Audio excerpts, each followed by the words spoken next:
We're live. Okay. Hi, everybody. Welcome.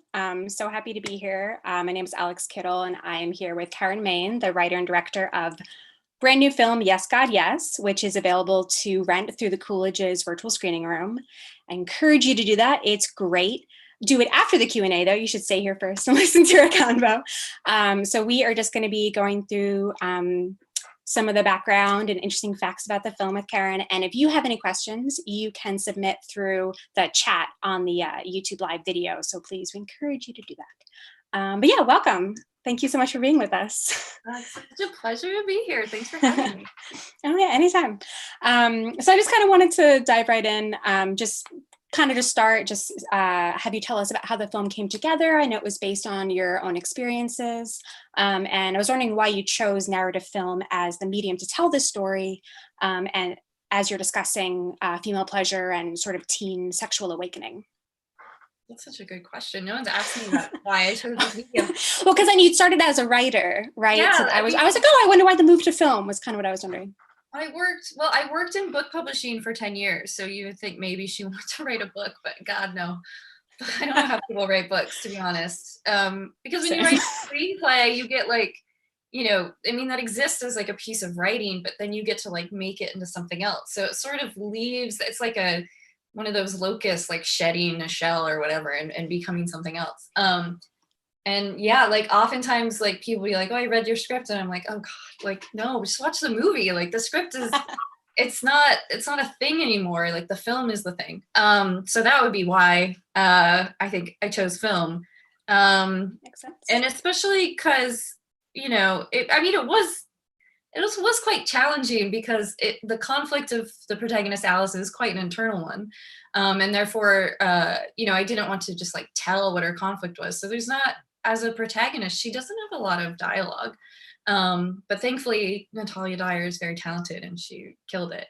But yeah, I'll backtrack. The story behind it is I grew up Catholic in Des Moines, Iowa. I went to Catholic school for 12 years. That's kindergarten through 12th grade. A lot of years. And the Midwest, at least like how I grew up, it was very sheltered. I must have met a couple people who weren't Catholic, but if I did, I didn't know they weren't Catholic. Like my world existed of like Catholicism and it was very conservative and the gender norms were very traditional. And it was just a very kind of naive upbringing. And I left and I went to school in New York City. And it's a big city. I know. And I wrote an essay about it in one of my classes at the new school. And my whole about the retreat that Alice goes on, it's called Kairos in real life. And everyone was like, that's insane. And I was like, oh, maybe like there's a story to tell here. So yeah, it kind of formed out of that experience. That makes sense. Yeah, I was quietly curious if the name was the same or not. So that was kind of good to know. Okay, another question I had, which I think you actually had sort of alluded to a little bit earlier on your Twitter. I was surprised that the film had an R rating. Mm-hmm. I went in knowing it was rated R, and I was trying to like pinpoint what it was. I mean, aside from a little bit of some of the sexual language, sort of in the like IMs, I couldn't figure it out. But I do know that it's been said that depictions of female sexuality often get a higher rating than similar scenes with men. And do you think that this double standard is what led to the Yes, God, Yes rating? And would you still hope that younger audiences were able to seek it out? Yeah, I'm an adult now, but and it was much harder when I was a kid to see R-rated films, but now like all kids have tablets and phones and computers, and I'm sure it's much easier for them to watch something R-rated than it ever was for me when I was younger. So I hope they can still see it, and I'm sure at least cool parents would approve. But I'll never know. I think part of the R rating was because we have Alice, who's 16 in the film, drinking a wine cooler. So I think if you have alcohol touching lips, that's an automatic R rating if it's an underage character, which is also like absurd. Yeah, I was like, so many movies that must have applied to.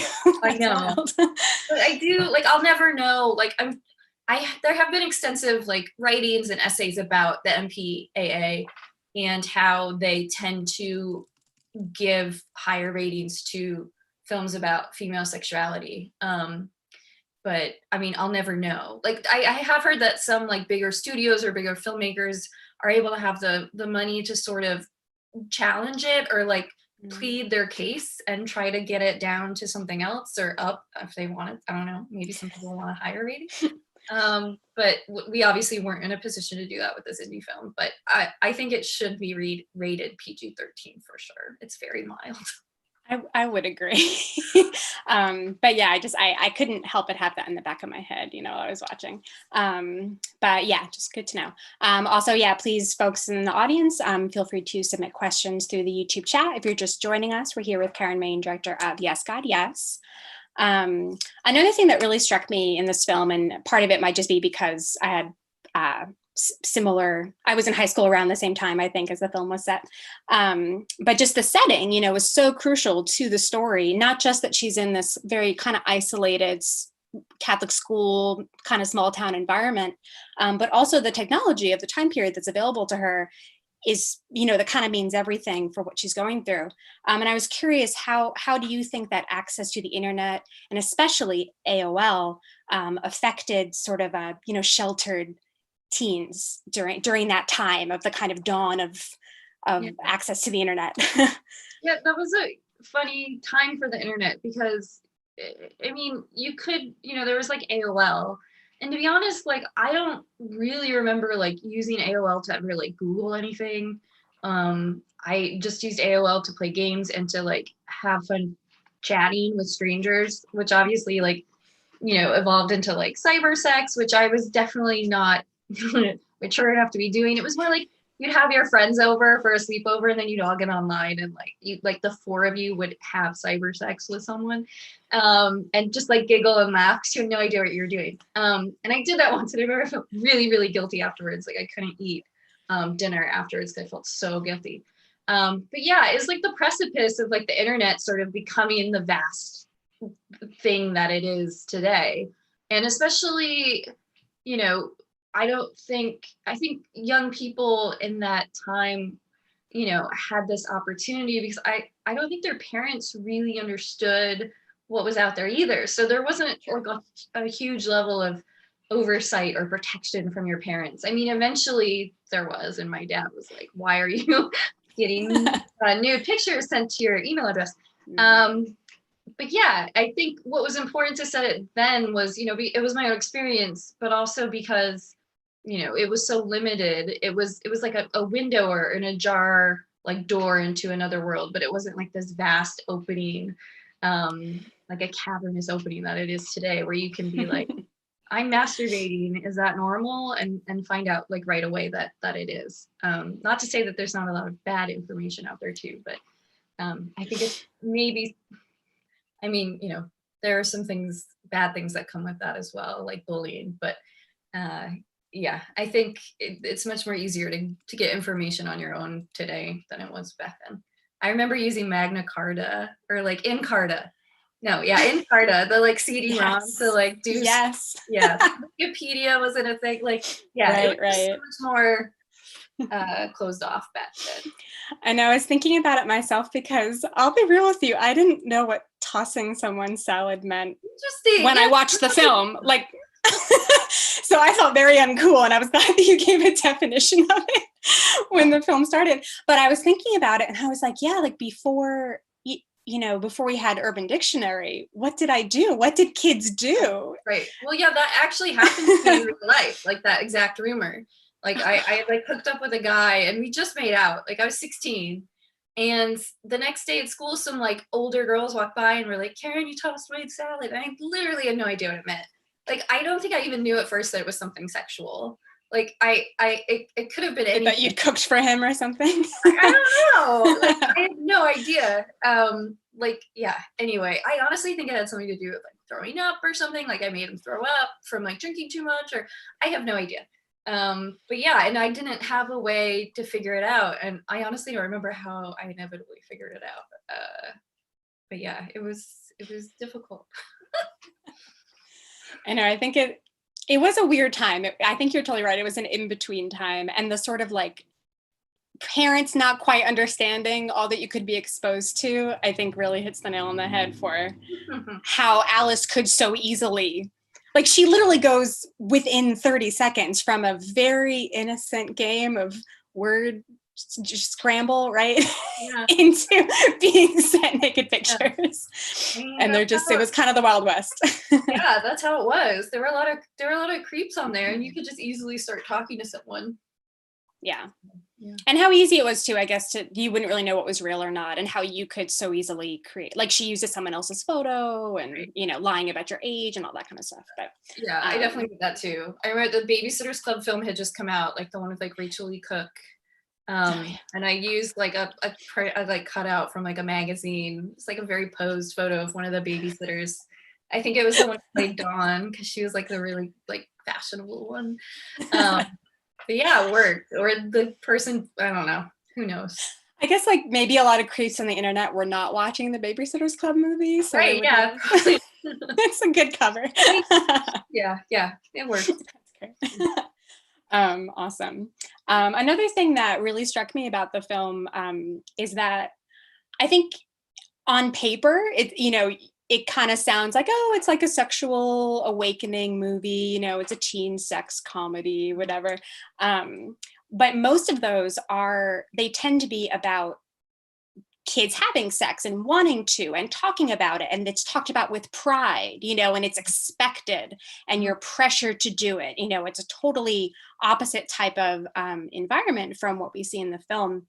And it's also that I think, again, on paper, the film, it kind of sounds, and with the R rating, you might expect it to have more explicit content, but really it's very understated. But I was wondering if there was any sort of pressure to make it like fit that mold more, to make it a little bit more of the typical raunchy teen comedy that people might have expected it to be when they read like the pitch.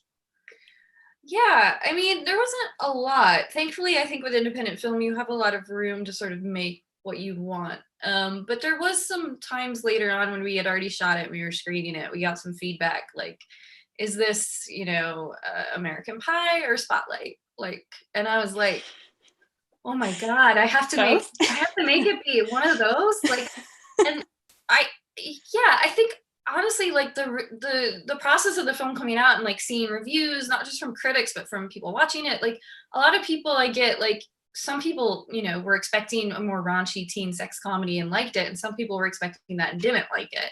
And I think, with an R rating, people are going to probably expect that. And there's nothing I can really do about it.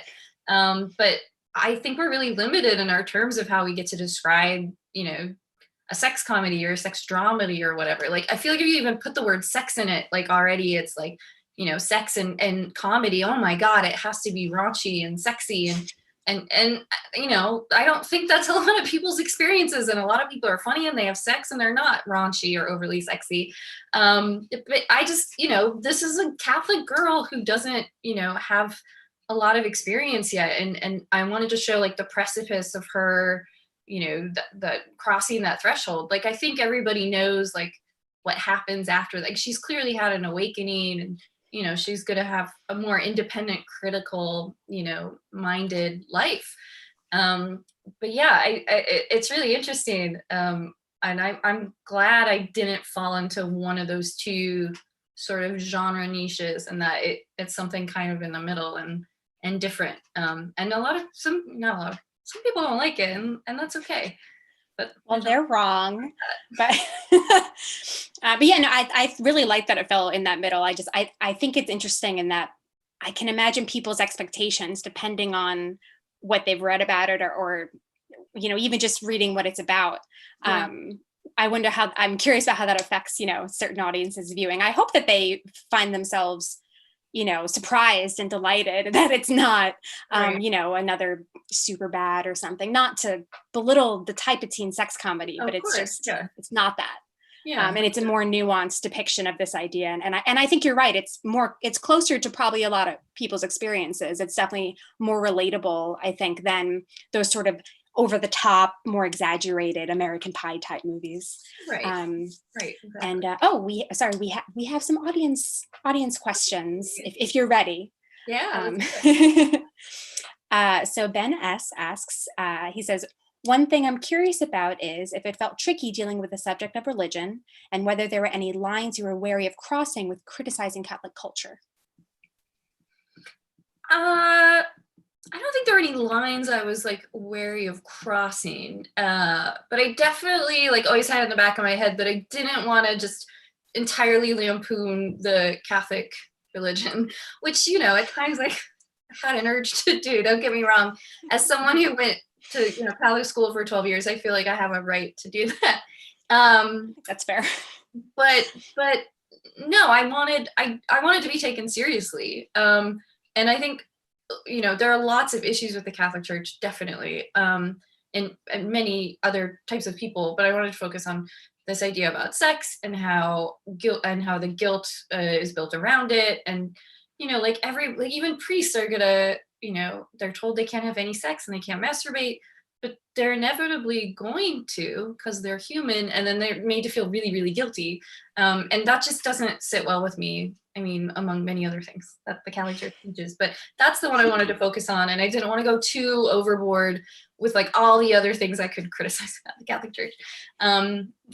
So yeah, that's that. But yeah, I didn't find it difficult writing about religion. I'm always drawn to stories about religion. I love that Netflix series Unorthodox, like, and Spotlight's great. Like there's so many. Ida, or is it Ida? My friend has a dog named Ida, so I always say it. But Ida, that black and white film about the nun. I think she's Jewish, and then her parents put her in a convent to save her from the Holocaust. Wonderful film. But yeah, I've just always been drawn to religion as a subject matter. That's probably just because of my upbringing. So. And I think you succeeded in that.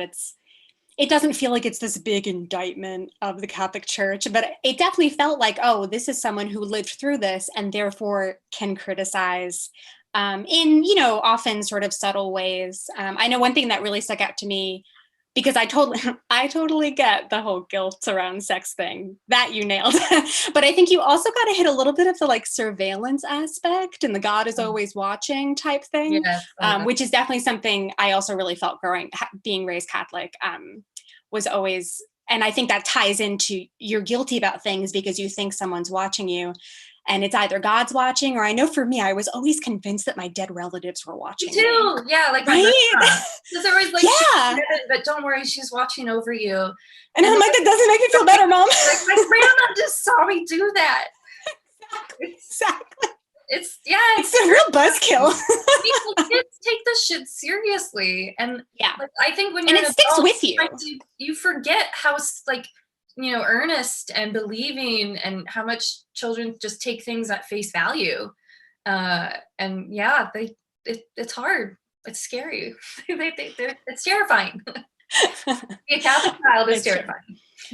It's true. And I think it's also nice that it is very Catholic, but I think also a lot of people that were probably raised in any sort of repressed type of environment or culture, I think would really relate to it and have, you know, some similarities. So it's, I think even outside of a repressed culture, just because the way we talk about female sexual pleasure as well, like even, and I mean, I didn't go to a public school, but I think even, and maybe some woke public schools are excellent and talk about like the female sexual pleasure.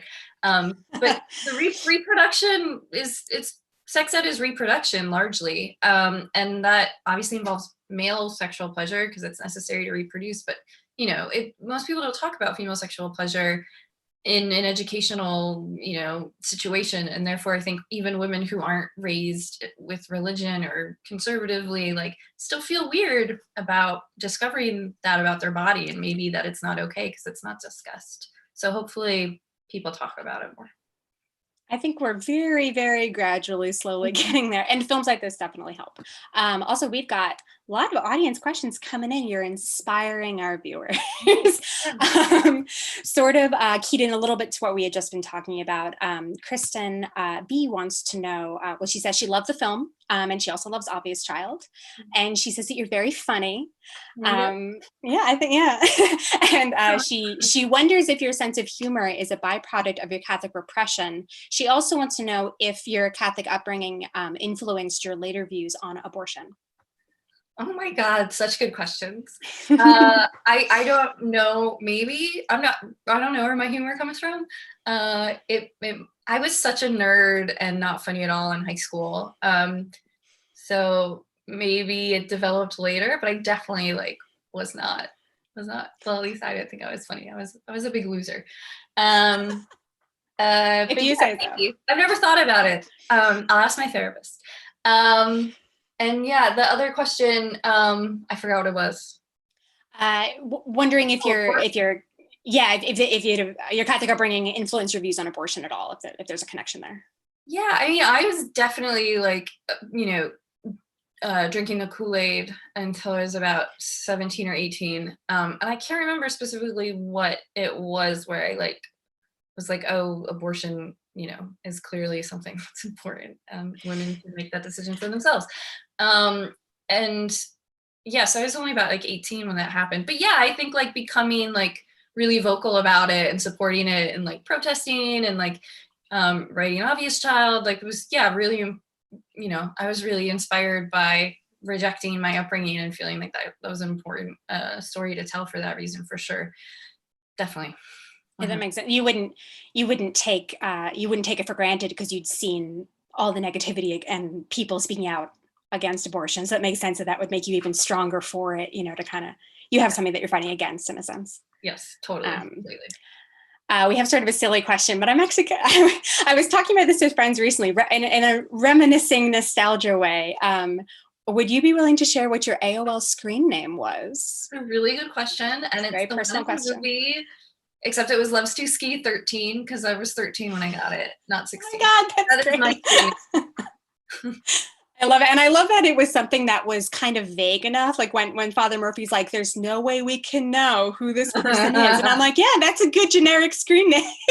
All you know is someone likes to ski. The funny thing is I remember picking it out with my parents because I was 13. And my dad was like, what, because I like to ski. And my dad was like, what about Ski Bunny? And my mom is like, that's too provocative and sexy. And the irony is I was totally having cyber sex with Loves to Ski 13 anyway. That's great. If you want to talk about if you want to feel better about being a nerd when you were in high school, when I was in middle school, my AOL screen name was Redtail88 because of Animorphs. And I had a crush on Tobias, the guy who was a red-tailed hawk. So forgot about Animorphs. That's amazing. Oh man, never forget about Animorphs. Anyway, we have a great something we haven't talked about yet. Question from Peach Hip Girl wants to know if we could talk about the soundtrack. Saying, I appreciated that you hit all the right marks with the nostalgic songs, but you didn't go overboard. Did you know which songs you wanted to include as you were writing? No, just Peter Gabriel, because that's obviously fixed into the scene, and that was actually the song we listened to at the retreat I went on. We did that exact sway circle. I had a feeling that was a real. I was like, this is too real. And I can't believe we got that. I ended up writing a letter to Peter Gabriel that his team got to him, telling him why I wanted to use it and how it was used when I was a teenager, and I think he connected with it and was like, yeah. So thank you, Peter Gabriel, if you're listening. And yeah, the rest of the songs, it's hard because music's expensive and it's hard to get a hold of these people to get the rights. But I'm really glad that you like the choices because a lot of thought and time went into them.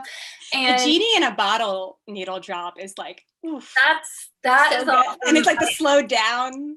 My editor, Jennifer Lee, found that and put it in there. And I was like, holy shit, this is perfect. So that's her. But there was no way we weren't getting that. I am a friend of mine covered that for us and it sounds amazing. It's awesome. Yeah. And I had kind of forgotten about that Mandy Moore song that plays at the end, but it's one of those things where I was like, oh, I know all the words to this, even though I hadn't heard the song in so long. So it really, it fit the time period perfectly, and obviously it fits the mood perfectly, but that was great. And it's so like innocent, but sexual too, which I felt really exactly summed it up.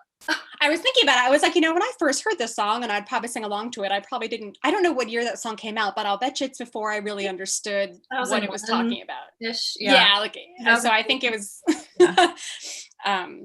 we have another question, wanting to know what movies influenced Yes, God, Yes. Good question. If anything specific.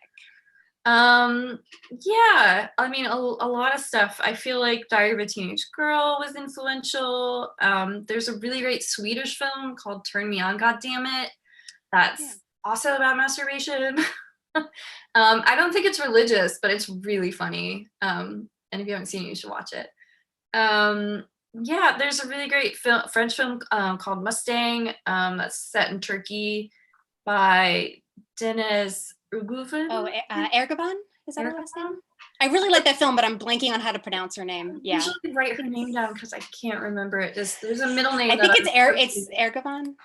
It's got an umlaut. It does. That great film, though. I agree.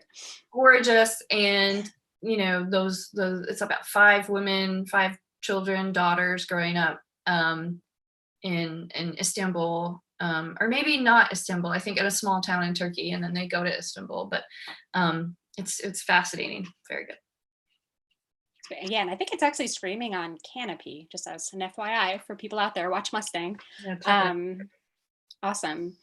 And then, okay, so we're kind of coming towards the end here, so I just want to make sure we get all of our questions in. We had another question asking if, saying that the film had won the Ensemble Award at South by Southwest, and wanting to know if you could speak to how you curated those on-screen relationships.